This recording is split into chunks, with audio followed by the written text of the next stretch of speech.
Assalamualaikum, kenalkan, aku Najia Raimatul Mahmuda, Prodi PGMI semester 3 dari Fakultas Pendidikan Islam dan Keguruan Universitas Garut. Di sini, aku akan menceritakan sebuah kisah legenda yang berjudul Asal-usul nama Kota Madura. Dahulu kala, ada sebuah kerajaan bernama Kerajaan Madangkumaran. Kerajaan ini dipimpin oleh seorang raja yang bernama Prabu Kilemengsi. Raja ini adalah raja yang sangat ditaati dan dihormati oleh rakyatnya. Tetapi ada satu hal yang membuat sang raja khawatir, yaitu putrinya yang cantik jelita, Raden Ayu Tunjung Sekar, yang hingga saat ini belum juga menikah. Sang raja pun berkata kepada Raden Ayu, "Wahai anakku, mengapa kau masih belum ingin menikah?" Sang putri menjawab, "Oh ayah, aku pikir aku belum waktunya untuk menikah." Mendengar perkataan itu, sang raja hanya bisa pasrah kepada anaknya. Hingga pada suatu malam, ketika sang putri Tunjung Sekar tengah tertidur pulas, ia bermimpi dalam tidurnya. Ia bermimpi, ia sedang berjalan di taman yang sangat indah.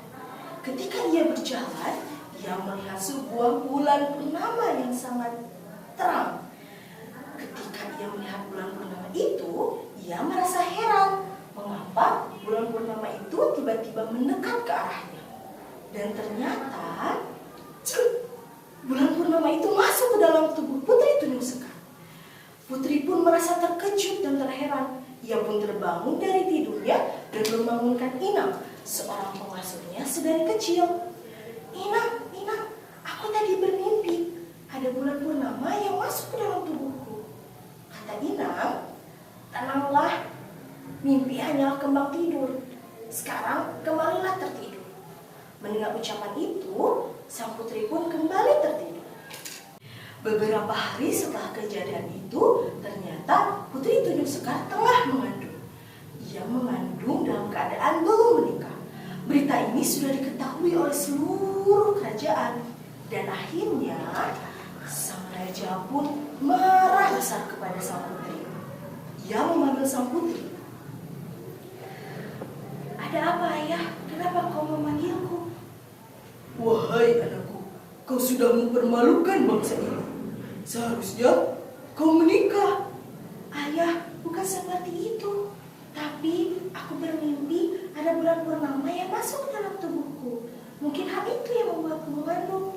"Hahaha, berbohong kau. Sekarang kau harus dihukum."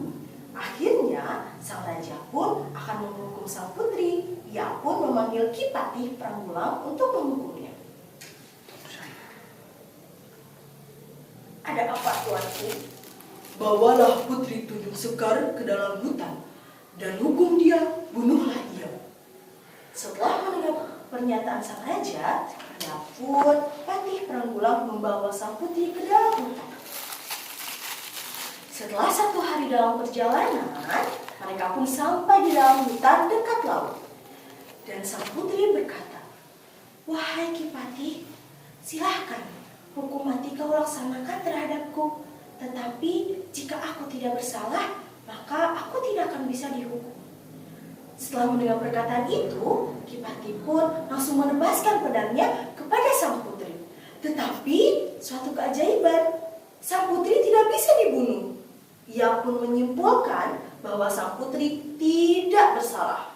Dan ia pun bersujud di hadapan putri dan memohon maaf. Ki Patih pun berkata kepada sang putri, "Wahai putri, sebaiknya kamu pergi dari sini.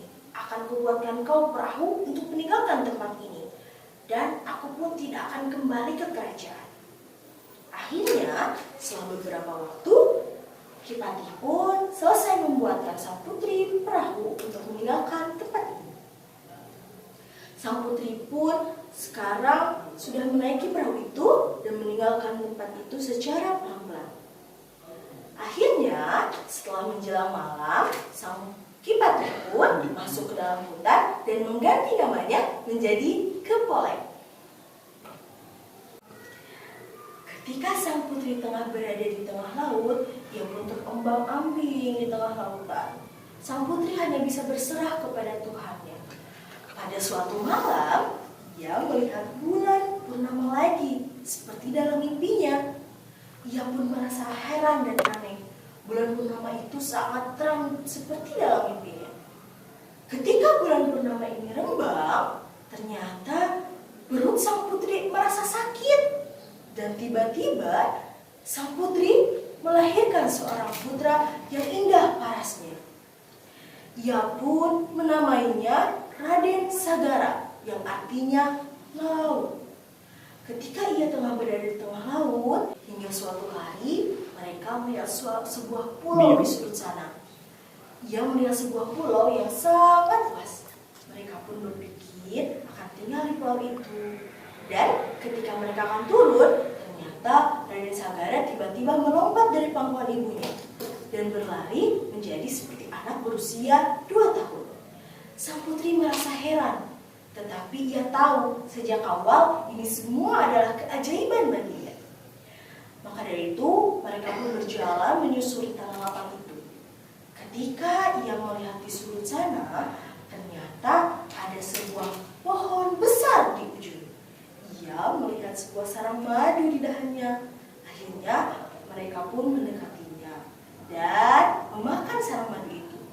Akhirnya tempat itu dinamai dengan Madura, yang singkatan dari madu era Arab, yang artinya madu di tanah daratan. Setelah mereka memakan madu itu, akhirnya mereka tinggal selamanya di sana. Dan ketika sang pangeran telah dewasa, ia pun naik tahta dan menjadi raja di kerajaan Madura. Nah teman-teman, hikmah dan pelajaran dari kisah ini adalah barang siapa seseorang atau kita yang mendapatkan masalah, musibah, maka kita harus senantiasa tabah dalam menerimanya agar suatu saat nanti mendapatkan sesuatu yang tidak terduga. Mungkin itu saja yang dapat saya sampaikan dan mohon maaf apabila ada kesalahan. Terima kasih sebelumnya. Allahumma fiq ila aqwamit thariq. Wassalamualaikum warahmatullahi wabarakatuh.